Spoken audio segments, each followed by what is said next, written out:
இது hi friends, welcome to அரம் info. எல்லோரும் எப்படி இருக்கிறீங்க? நான் செய்கிற டிஷ்ஷஸ் எல்லாம் ஒன்றா செஞ்சு பார்த்துட்டு கமெண்ட்ஸ் அனுப்பிட்டுருக்கீங்க. எனக்கு ரொம்ப ஹாப்பியாக ஃபீல் பண்ணிகிட்ருக்கேன். ரெண்டாவது, அதே மாதிரி வீடியோவையும் ஃபுல்லாக பாருங்கள், பாதியில் நிறுத்தாதீங்க. ஏன்னா நடுவில் ஏதாவது டிப்ஸ் அந்த மாதிரி சொல்லுவேன். இன்றைக்கி ஒரு முட்டை சிக்கனை வச்சுட்டு ஒரு போண்டா மாதிரி பண்ணுறேன். அது எப்போ ஈவினிங் ஸ்நாக்ஸாக பண்ணி பார்க்கலாம், எப்படி இருக்குதுன்னு சொல்லி பார்க்கலாம். வாங்க. வீடியோக்கு போகிறதுக்கு முன்னாடி சப்ஸ்கிரைப் பண்ணுங்கள், அது பக்கத்தில் இருக்க பெல் பட்டனை ப்ரெஸ் பண்ணுங்கள், லைக் பண்ணுங்கள். வாங்க வீடியோக்கு போகலாம், எப்படி செய்யலான்னு பார்க்கலாம்.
முட்டையை இந்த மாதிரி வேக வச்சு எடுத்துக்கோங்க, உரித்து வச்சுக்கோங்க.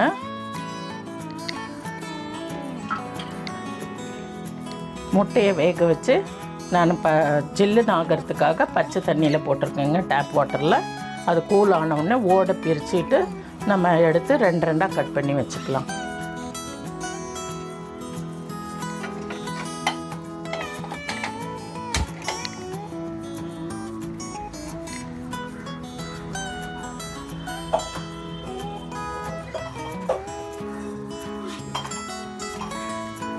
இதுக்கு தாளிக்கிறதுக்கு பெருசாக ஒன்றும் போட்டுக்க வேண்டாங்க, கொஞ்சமாக சோம்பு மட்டும் போட்டுக்கோங்க. சோம்பு பொரிஞ்சு வந்துருச்சு. வெங்காயம் போட்டுக்கோங்க, சால்ட்டு,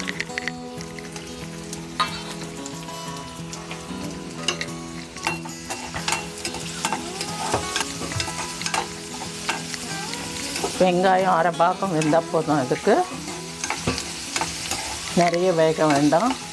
கொஞ்சமாக சிக்கன் எடுத்துருக்கோம், அதனால் நான் ஜஸ்ட்டு இந்த ஒரு ஸ்பூன் மட்டும் போடுறேன். சின்ன ஸ்பூனில் நீங்கள் 1/4 டீஸ்பூன் போட்டுக்கோங்க. அதுக்கு நம்ம எவ்வளோ எடுக்கிறோமோ அதனுடைய குவான்டிட்டி தாங்க. இதுக்கு நான் மொத்தமாகவே போட்டுட்டேன், வெங்காயம் வதங்கிறதுக்கு மட்டும் போடல, எல்லாத்துக்கும் சேர்த்தே போட்டுட்டேன்.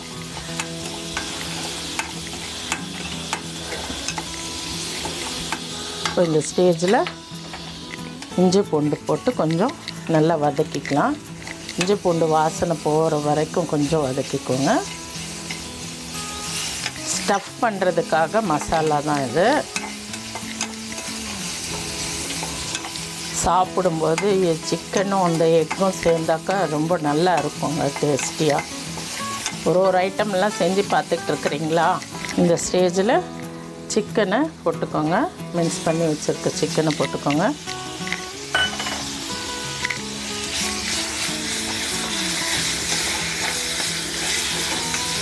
நான் இதில் இந்த டிஷ்ஷில் கரம் மசாலா போட்டுக்கலை, போட்டுக்கிறவங்க போட்டுக்கோங்க. எங்களுக்கு ஆகாதுன்றதுனால நான் போடலை. போட்டிங்கன்னா டேஸ்ட்டு நல்லாயிருக்கும். இது நம்ம மிக்சியில் அடிச்சிட்ருக்கிறதுனால உங்களுக்கு இந்த வதக்கல்லையே வெந்துடும். சிக்கனு அந்த தண்ணியிலே வதங்கிடும். இதுக்கு தனியாக தண்ணி ஊற்றி வதக்கணுன்றது கிடையாது.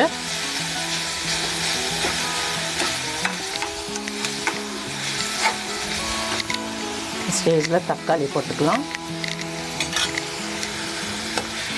அந்த ஜூஸில் நல்லா வதங்கிடும். பாருங்க, கண்ணாடி கரண்டியில் தட்டும்போது உங்களுக்கு பிரியுதுன்றது தெரியுதுங்களா? அது நல்லா ட்ரை ஆகிடுச்சுனாக்கா சிக்கனும் வந்து நல்லா வெந்துடும். கொஞ்சம் நேரம் அப்படியே விடலாம். இந்த தக்காளியில் இருக்கிற எண்ணெய் இது தண்ணி, சிக்கனில் இருக்க தண்ணி எல்லாம் சுண்டி வரட்டும்.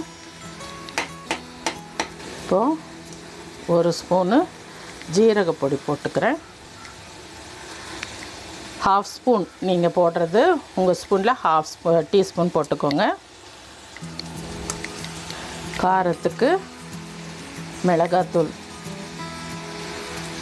கொஞ்சம் காரமாக இருந்தாக்கா, இந்த உள்ளே ஸ்டஃப் பண்ணுறது கொஞ்சம் காரமாக இருந்ததுன்னா சாப்பிட்றதுக்கு நல்லாயிருக்கும். அதனால் காரம் நான் போட்டிருக்கேன்.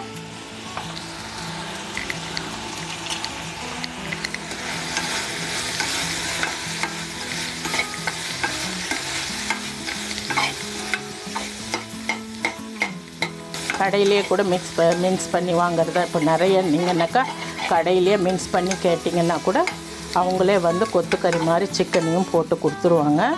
பார்த்தீங்களா, சிக்கன் எல்லாம் அப்படியே புட்டு புட்டு வருது, உங்களுக்கு தெரியுதுங்களா? நம்ம கரண்டியில் தட்டும்போதே வெந்து போய் நல்லா சின்ன சின்னதாக வந்துடுது. அது நல்லா வெந்துட்டு இருக்கும்.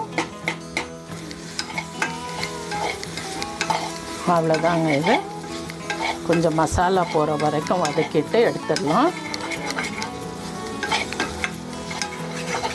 செய்யும்போது கொஞ்சம் ஃப்ளேம் கம்மி பண்ணிவிட்டு செஞ்சிங்கன்னாக்கா சிம்மருக்கும் இதுக்கும் கொஞ்சம் மீடியமில் வச்சுக்கோங்க. அப்போ தான் உங்களுக்கு அடி பிடிக்காமல் நல்லா வரும். ஹையில் வச்சு செஞ்சிங்கன்னாக்கா இந்த மசாலா இதெல்லாம் போட்ட உடனே அடி பிடிச்சிக்கும். சீக்கிரமாக அந்த தண்ணியும் வற்றி போயிடும். உங்களுக்கு சிக்கன் வேகாமல் இருந்தாலும் இருக்கலாம். அதனால தான் சொல்கிறேன், கொஞ்சம் மீடியம் ஃப்ளேம்லேயே வச்சிங்கன்னாக்கா எல்லாமே நல்லா வதங்கி கை கூடி வர்றதுக்கு நல்லா இருக்குங்க. மசாலா வாடையெல்லாம் போயிடுச்சு. இப்போது கொத்தமல்லியும் போட்டு சும்மா ஒரு கிண்டிக்கலாம்.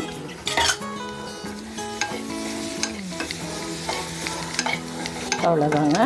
இதை வந்து வேறு ஒரு பவுலுக்கு மாற்றிக்கலாம். மாற்றிக்கிட்டு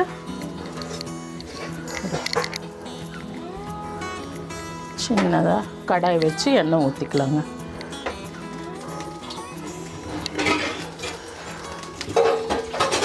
முட்டையை டீப் ஃப்ரை பண்ணுறதுக்கு எண்ணெய் ஊற்றிக்கலாம்.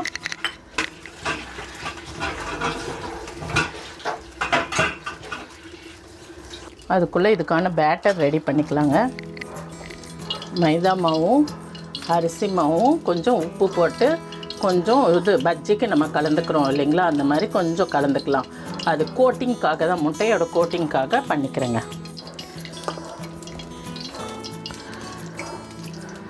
முட்டையை இந்த மாதிரி 2 கட் பண்ணிக்கோங்க. இப்போது இந்த முட்டையில் இருக்குது இல்லைங்களா, இந்த மஞ்சள் கருவை கூட இந்த மசாலா ப்ரிப்பேர் பண்ணியிருக்கோம் பாருங்கள், அதில் எடுத்து போட்டுக்கோங்க. அந்த இதில் தான் வந்து நம்ம ஃபில் பண்ண போகிறோம்.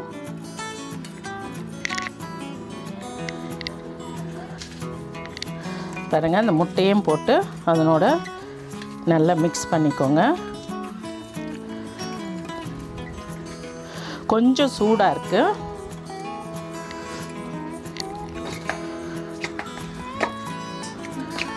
நல்ல ஸ்பூன் போட்டு நல்லா கலந்துக்கோங்க. இந்த முட்டையும் அதனோட அந்த சிக்கன் மின்ஸ் பண்ணியிருக்கோம் இல்லைங்களா, கொத்துக்கறி, அதுலேயே நல்ல இதுவும் நல்லா மிக்ஸ் ஆகிற மாதிரி பண்ணிக்கிடுங்க. அவ்வளோதான். இது வந்து உள்ள ஸ்டஃபிங் இது ரெடி ஆயிடுச்சு. இந்த முட்டை இருக்குது இல்லைங்களா, இந்த முட்டை எடுத்துக்கோங்க. முட்டை எடுத்து அழகாக அந்த இதுக்குள்ளே எவ்வளோ பிடிக்குதோ அவ்வளோ வரைக்கும் ஸ்டஃப் பண்ணுங்கள். அதனுடைய ஜோடியை எடுத்துக்கோங்க. அதில் எவ்வளோ பிடிக்குதோ அவ்வளோதான் எடுத்துக்கணும்.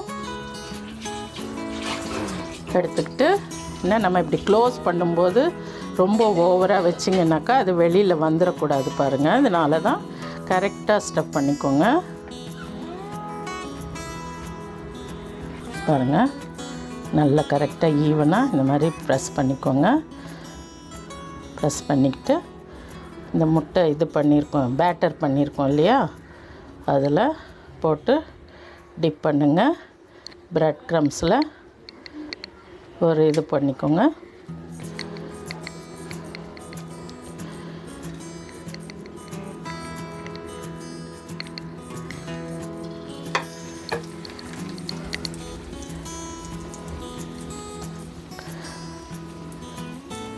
அதே மாதிரி எல்லா முட்டையிலையும் பண்ணிக்கோங்க.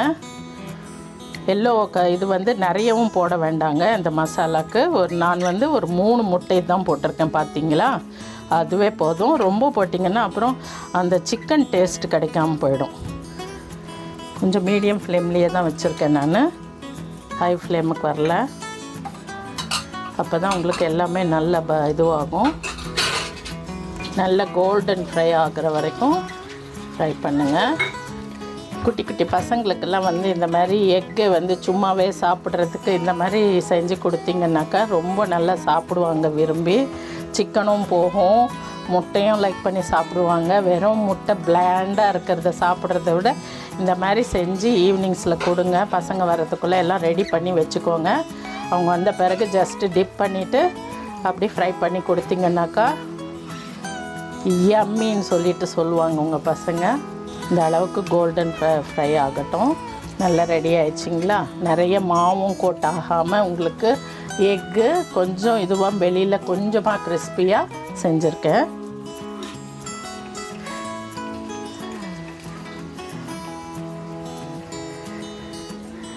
இவ்வளோதாங்க முட்டை போண்டா. ஈஸியாக இருக்குங்களா.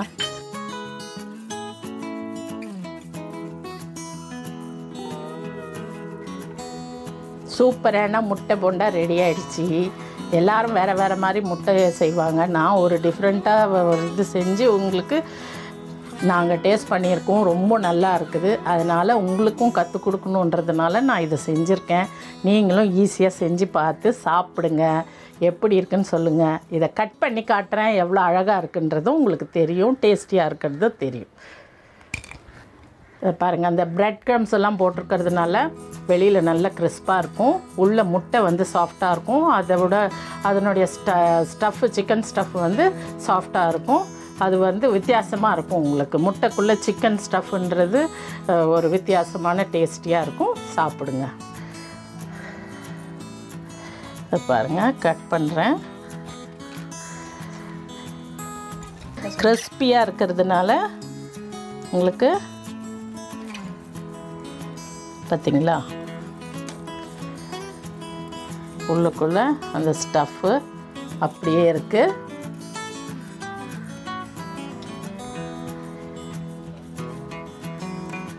அப்படியே சாப்பிட்டிங்கனாக்கா ரொம்ப டேஸ்டியாக இருக்குங்க. அந்த சிக்கன் இதுவும் வந்து பண்ணது உங்களுக்கு நல்லாயிருக்கும். சாப்பிடுங்க, நீங்களும் ட்ரை பண்ணுங்கள். ரொம்ப ஈஸியான டிஷ்ஷு. முட்டை வேக வைக்கிற டைம் மட்டும்தான் அது. உங்களுக்கு நானே சாப்பிட்டு உங்களுக்கு சொல்கிறேன். ரொம்ப டேஸ்டியான டிஷ்ஷு இது. அதனால் இது எனக்கே எச்சில் ஊறுது. ரொம்ப நல்லா வந்திருக்குங்க. இதே மெஷர்மெண்ட்டில் நீங்களும் செஞ்சு பார்த்தீங்கன்னா இதே டேஸ்ட்டு உங்களுக்கும் வரும். ஹாப்பியாக ஃபீல் பண்ணுவீங்க, டேஸ்டியாக ஃபீல் பண்ணுவீங்க. சாப்பிட்டு பார்த்துட்டு எனக்கு லைக் பண்ணுங்கள், ஷேர் பண்ணுங்கள், கமெண்ட்ஸ் எழுதுங்க.